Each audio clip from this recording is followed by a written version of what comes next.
Le Tibet.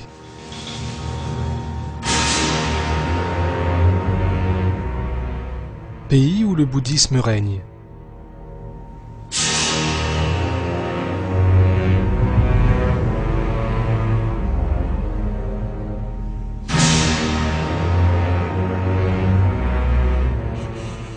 Le Tibet.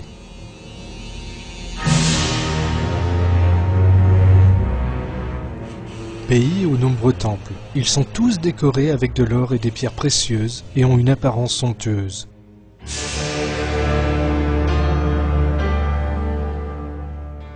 Ceci est censé être un signe de respect à l'égard du Bouddha.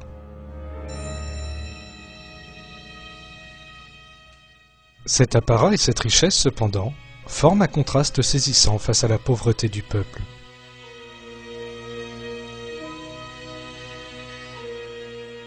Le Laos, le Népal, l'Inde. Le bouddhisme est aussi très répandu dans ces pays, et la même opposition peut aussi y être remarquée.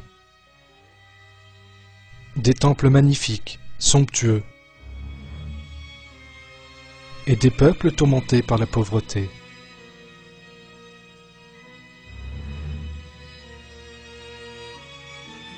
En bref, le bouddhisme apporte avec lui l'injustice plutôt que la justice sociale, la pauvreté plutôt que le bien-être.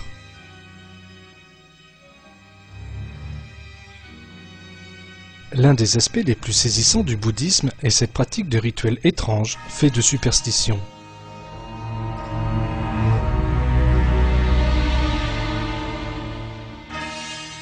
Sami, célèbre monastère au Tibet.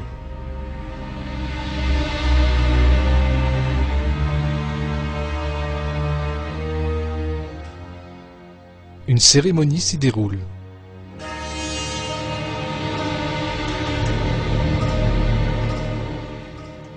Les prêtres jouent du radong,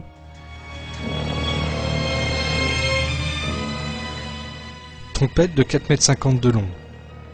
Cet instrument occupe une place importante dans le rituel bouddhiste. Le temple Jokang. Les gens accomplissent un rituel. S'inclinant devant une statue du Bouddha, ils s'acquittent des obligations de leur religion corrompue et païenne.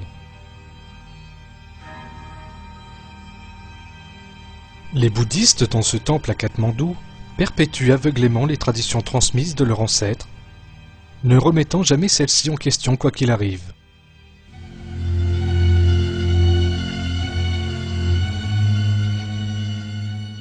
Ils passent leur journée à prier autour du temple, actionnant des moulins à prière.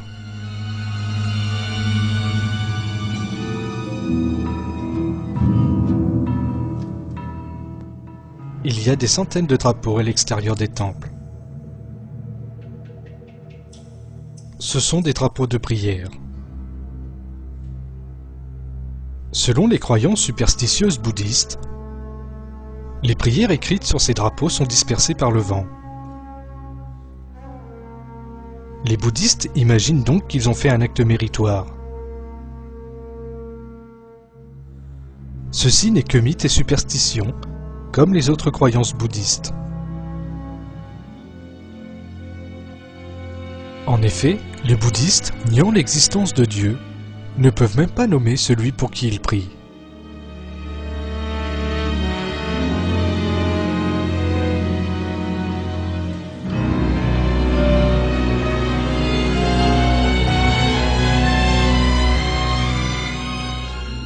Les reliques du Bouddha et des prêtres les plus importants sont aussi conservées dans ces temples.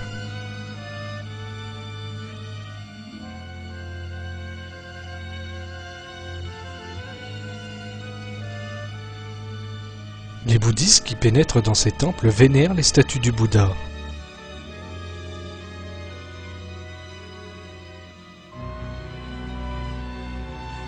Ils lui offrent des fleurs et de l'encens.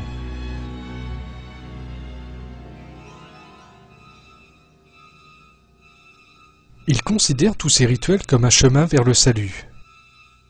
Mais voilà, ils font une fois de plus une grave erreur. Car les statues du Bouddha, devant lesquelles ils brûlent de l'encens au fond des vœux, ne peuvent ni les voir, ni les entendre.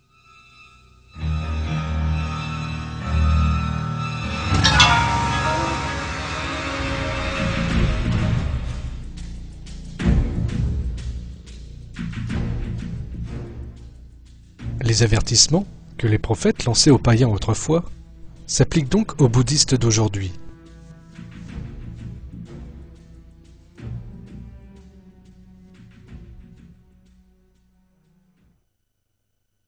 Quand il, Abraham, dit à son père et à son peuple, « Que sont ces statues auxquelles vous vous attachez ?» Ils dirent, « Nous avons trouvé nos ancêtres les adorant. » Il dit, « Certainement, vous avez été, vous et vos ancêtres, dans un égarement évident. »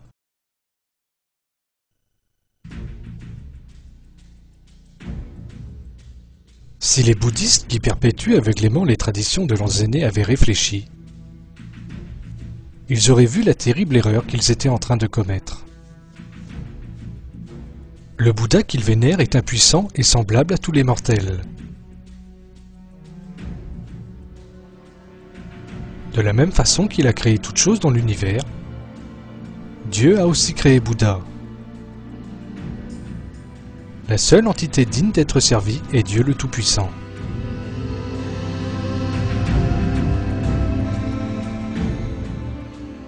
À propos des personnes qui se rabaissent et vouent un culte à des objets, Dieu demande: